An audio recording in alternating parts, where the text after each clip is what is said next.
Devis, the mother goddesses. Om Kids Publication. Durga and Mahisha.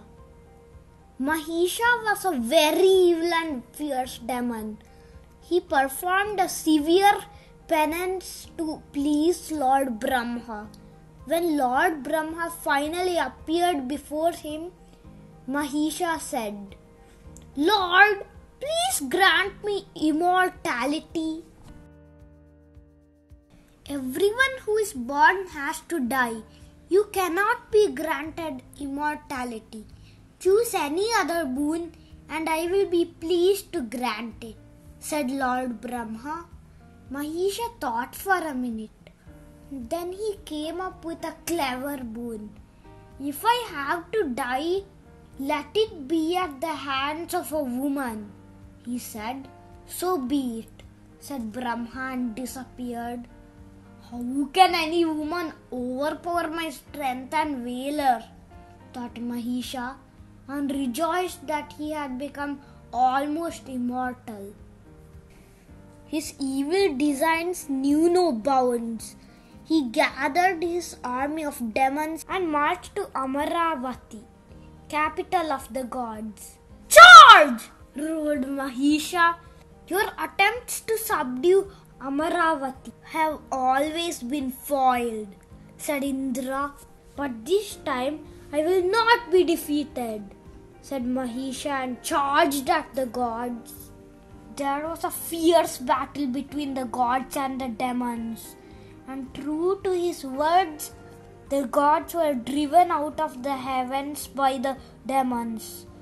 Mahisha sat on Indra's throne and ruled over all the three worlds.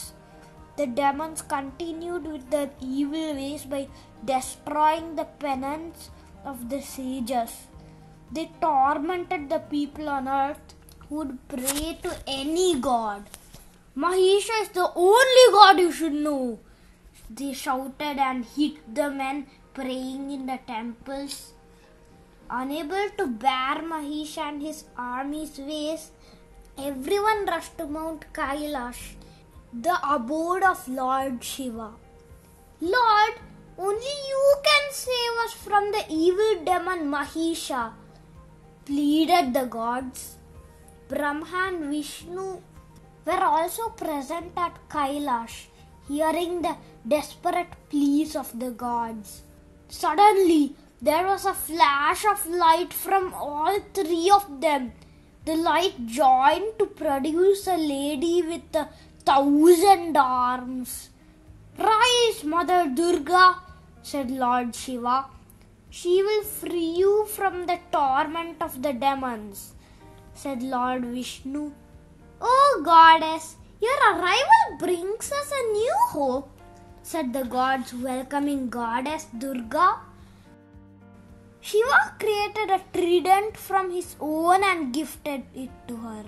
Similarly, Lord Vishnu created another discus and gifted it to her.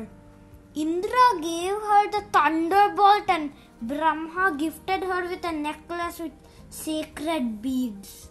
Armed with her new weapons, Durga charged ahead.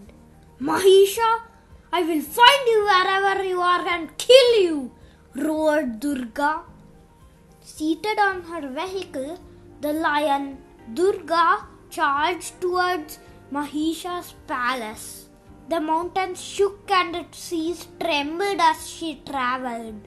Mahisha saw the sudden change in the environment and was alarmed. "What is happening?" he wondered as trees collapsed in front of him. He rushed to the entrance of his palace to find Durga waiting for him. "Here is the form of death you desired," said Goddess Durga. "You are just a woman," said Mahisha without any fright. "Make no mistake," she replied. "I am the boon that you asked Lord Brahma for," said Durga. "Prepare to fight," she roared. Mahisha and Durga fought a bitter battle. Durga breathed out furiously and from her breath rose thousands of warriors.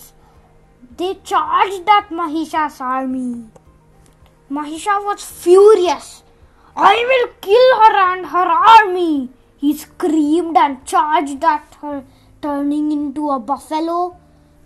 Durga threw her noose around his neck and pulled him. He quickly changed into a lion, but Durga chopped off the lion's head. Mahisha then assumed his original form for a few moments before he turned himself into a wild elephant and charged at Durga.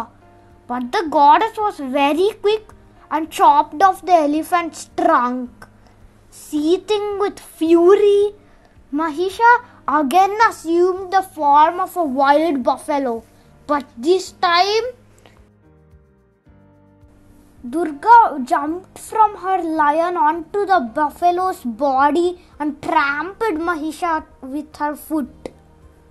Mahisha's body emerged in half from the buffalo, but Durga killed him with her sword. Finally, the evil demon was no more. "Goddess Durga, you are the destroyer of evil and the protector of all the gods and mankind. Always shower us with your blessings," said the gods, rejoicing over Mahisha's death.